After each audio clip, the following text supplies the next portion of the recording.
अस्सलाम वालेकुम दोस्तों, आज मैं आई हूँ एक नए वीडियो के साथ। तो प्लीज़ वीडियो को स्किप बिल्कुल ना कीजिएगा, वीडियो को पूरा देखिएगा और कमेंट्स करके बताइएगा कि आपको ये वीडियो कैसे लगा।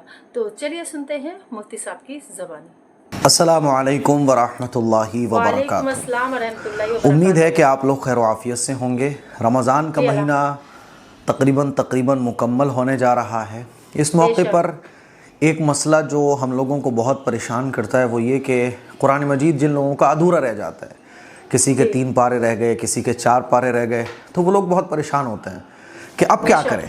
और फिर होता क्या है, मैंने लोगों को देखा है कि मान लीजिए 10 पारे रह गए और 2 दिन बाकी रह गए, या 5 पारे बाकी रह गए और 2 रोज़े बाकी रह गए। अब 5 पारे पढ़ने का टाइम नहीं मिल रहा है तो कुरान मजीद कैसे मुकम्मल करें। तो लोग क्या करते हैं, एक पारा उसे फ़ोन लगा के बोल रहे हैं, अजी हमारा एक पारा पढ़ दीजिएगा आप।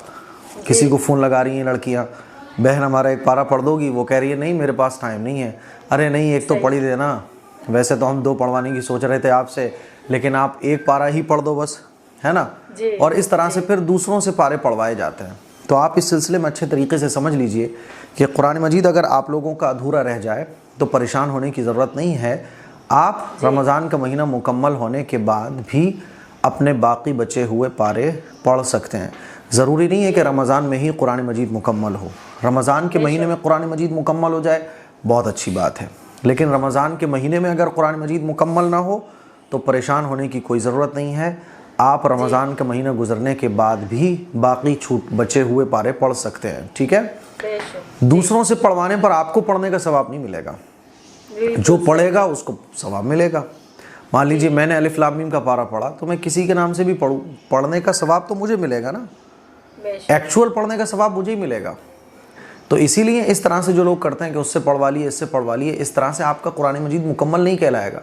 25 पारे जो पढ़ेगा उसको 25 पारे का सवाब मिलेगा, जो 20 पारे पढ़ेगा उसको 20 पारे का सवाब मिलेगा। रमज़ान के महीने में कुरान मजीद मुकम्मल ना हो पाए तो बिल्कुल घबराने की ज़रूरत नहीं है। ईद के बाद आप मुकम्मल कर लीजिए। ज़रूरी नहीं होता कि रमज़ान में जो कुरान शरीफ हो उसको रमज़ान में ही पूरा करना है। कुरान शरीफ अगर किसी महीने में अधूरा रह जाए तो आप आगे चलकर 1 महीने में, 2 महीने में, जब आपको आसानी हो, कुरान मजीद मुकम्मल कर सकते हैं। कुरान शरीफ की तिलावत तो रोज़ाना करना चाहिए, ठीक है। तो मुझे उम्मीद है ये मसला आपको अच्छे तरीके से समझ आ गया होगा।